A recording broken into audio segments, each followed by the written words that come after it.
membawa Kristus kepada bangsa-bangsa dan bangsa-bangsa kepada gereja Tuhan. 13 Mac 2025. Prihatin terhadap kita. Yohanes bab 9 ayat 35 hingga 38. Yesus mendengar bahawa mereka telah menghalaunya keluar, dan selepas menemuinya, dia bertanya, "Adakah kamu percaya kepada Anak Manusia?" Orang itu menjawab, "Siapakah dia, Tuan? Katakanlah kepadaku, supaya aku dapat percaya kepadanya." Yesus berkata, "Kamu sudah pun melihatnya. Dialah yang sedang bercakap denganmu sekarang." Orang itu berkata, "Ya Tuhan, aku percaya." Dia pun sujud kepada Yesus. Saya sukakan cara Yesus mencari lelaki yang dia telah sembuhkan dalam kitab Yohanes bab 9. Kamu mungkin ingat juga kisah ini. Ia menceritakan bagaimana Yesus menyembuhkan seorang lelaki buta sejak lahir. Lelaki ini telah disiasat oleh para pemimpin agama dan mereka berasa marah apabila dia membela Yesus.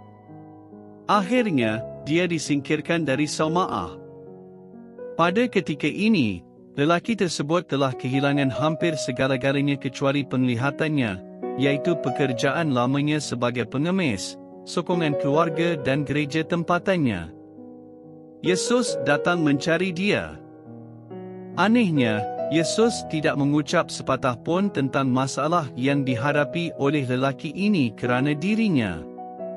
Yesus hanya bermula dengan, "Adakah kamu percaya kepada Anak Manusia?"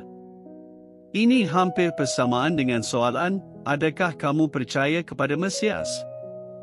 Pasti lelaki ini kenal suara Yesus. Dia tidak sakit hati dengan apa yang dialaminya. Dia hanya bertanya dengan penuh semangat, "Siapakah dia, Tuan? Katakanlah kepadaku, supaya aku dapat percaya kepadanya." Jawapan Yesus menghiburkannya. Jadi, apabila Yesus memberitahu, "Akulah dia," lelaki itu menyembah Yesus dan dia ditambah ke dalam keluarga Tuhan sebagai seorang yang percayakan Yesus.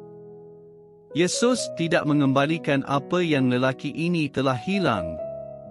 Sebaliknya, Yesus memberinya sesuatu yang terbaik. Yesus tawarkan dirinya sebagai juru selamat dan Tuhan. Lelaki ini sangat gembira. Mengapa tidak? Dia memiliki Yesus dalam segala kasihnya buat selama-lamanya. Kita berdoa, "Tuhan, saya bersyukur Engkau menemui saya dalam kesusahan dan Engkau menyerahkan dirimu untuk mati demi menebus saya." Amin.